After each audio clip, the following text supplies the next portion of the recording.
Hello everyone, welcome to my channel. My name is Sharmishta and this is English with Sharmishta. Today's video is in continuation to my previous video which was about solving a माध्यमिक sample question paper. आज का video पिछले video के continuation में है जो कि माध्यमिक के एक सैम्पल क्वेश्चन पेपर सॉल्व करने के बारे में था. That video dealt with the reading portion of the question paper. Question paper के रीडिंग पोर्शन के बारे में वो वीडियो था. And today's video is the second part and it is going to be about the grammar and vocabulary portion. आज का video second part है और आज ग्रामर और vocabulary portion के बारे में होगा. So let's start.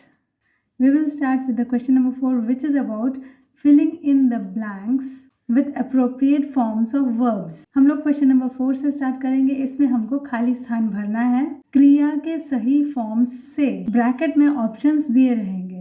Suddenly it blank to rain heavily. अचानक भारी वर्षा होना शुरू हो गया. तो यहाँ पे ऑप्शन है स्टार्टिंग, स्टार्ट एंड स्टार्टेड. तो यहाँ पे शुरू हो गया है इसलिए स्टार्टेड होगा. I decided to run to the nearest taxi stand as I started blank in the rain. जैसे मैंने शुरू किया दौड़ना बारिश में शुरू किया था दौड़ने का कंटिन्यूएशन चल रहा था इसलिए ये होगा running. A huge dog blank to chase me. एक बड़े से कुत्ते ने मेरा पीछा करना शुरू किया past tense began. तो ये होगा began to chase me. वाक्य के सेंस से काल का पता चलता है. जैसे आप उस वाक्य को पढ़ेंगे तो आपको समझ में आएगा कि ये किस समय हो रहा है. ये हो गया था, ये हो रहा है, ये होने वाला है. ये वाक्यों को पढ़ने से समझ में आता है और इसी से हम डिसाइड कर सकते हैं कि वर्ब का कौन सा फॉर्म उस पर रहेगा. Next question is question number 5A. Fill in the blanks with appropriate articles and prepositions. I cannot leave the place blank your permission. आपके आज्ञा के बिना मैं ये जगह छोड़कर नहीं जा सकता या सकती. के बिना, परमिशन के बिना, without. तो पहला वाला ब्लैंक without से भरा जाएगा. I cannot keep standing here as I am ill blank fever.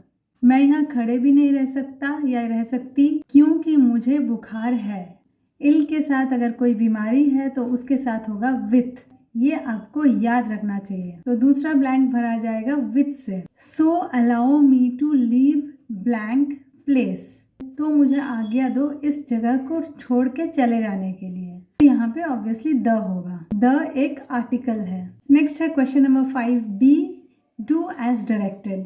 Do as directed में ब्रैकेट में जो भी लिखा रहता है वो करना पड़ता है. नंबर 1 है He said to her, wait till I return. उसने उससे कहा रुको जब तक कि मैं वापस आता हूँ. Change into indirect speech. इसको indirect speech में बदलना है. The inverted commas will be removed. indirect speech में बदलने से सबसे पहले inverted commas हट जाएंगे. और जो वाक्य है wait till I return, इसमें कोई एक व्यक्ति किसी को कुछ करने के लिए बोल रहा है, आज्ञा दे रहा है, तो ये एक इम्पेरेटिव वाक्य है.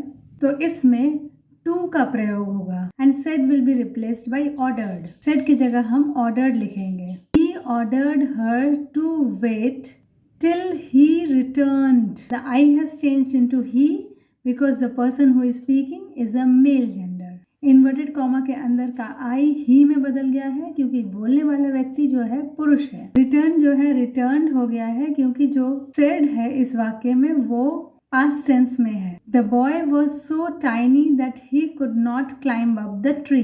लड़का इतना छोटा था कि वो पेड़ पर नहीं चढ़ सकता था. Use to and rewrite the sentence. To का प्रयोग करके इस वाक्य को फिर से लिखो. इस तरह के वाक्य जो सो और दैट से बनते हैं उसको टू से करने के लिए क्या करना पड़ता है. लड़का पेड़ तक चढ़ने के लिए बहुत ही छोटा था. टू यानी कि बहुत. The boy was too tiny to climb up the tree. The third sentence is he is proud of his wealth. उसको अपने धन दौलत पर घमंड है. Use the noun form of the underlined word and rewrite the sentence. रेखांकित शब्द का नाउन फॉर्म लिख के इस वाक्य को फिर से लिखो. वह घमंड करता है, ये है वर्ब. उसको घमंड है, यहाँ पे घमंड नाउन है. उसको घमंड है, इसको हम लोग ऐसे कह सकते हैं He takes pride in his wealth. उसको अपने धनी होने पर घमंड है. Choose the correct phrasal verbs from the list given below to replace the words underlined. Write the correct phrasal verbs in the boxes on the right hand side, changing the form when necessary. There is one extra phrasal verb in the list. पहला है You must execute her orders. तुमको उनके आज्ञा पर काम करना चाहिए। किसी भी काम को एग्जीक्यूट करना उसको यहाँ पे होगा कैरी आउट। तो आपको बॉक्स में लिखना है कैरी आउट। ये प्रेजेंट टेंस में है तो इसको कैरी आउट ही रखेंगे। दे ड्राफ्टेड अ पिटिशन। उन्होंने एक पिटिशन तैयार किया।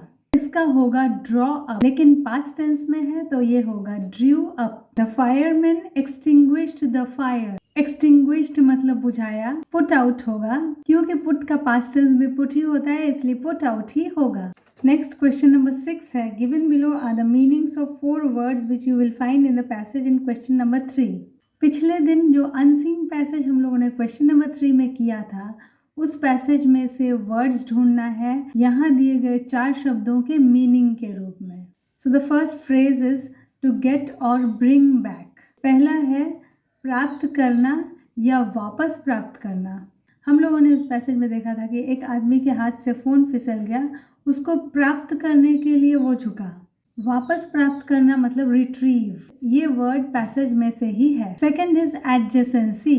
एडजेसेंसी मतलब नज़दीक या उस एरिया में। तो ये जो दुर्घटना की बात हुई है उस पैसेज में, वो हावड़ा के एरिया में हुआ था, हावड़ा के आसपास हुआ था। विसिनिटी वर्ड का प्रयोग हुआ था, तो एडजेसेंसी का होगा विसिनिटी। मूविंग रैपिडली और फोर्सफुली, जल्दी जल्दी चलना या एक रफ्तार के साथ चलना। जिस ट्रेन के नीचे वो चारों लोग आ गए थे, वो ट्रेन रफ्तार के साथ चल रही थी। हर्टलिंग शब्द का प्रयोग हुआ था, तो यहाँ पे तीसरा वाला वर्ड का आंसर होगा हर्टलिंग। चौथा है रिग्रेटेबल। रिग्रेटेबल मतलब जिससे अफसोस हो सकता है, जो एक बहुत बड़ा दुख का कारण हो सकता है, तो उसके लिए वर्ड होगा पैसेज में से ट्रैजिक।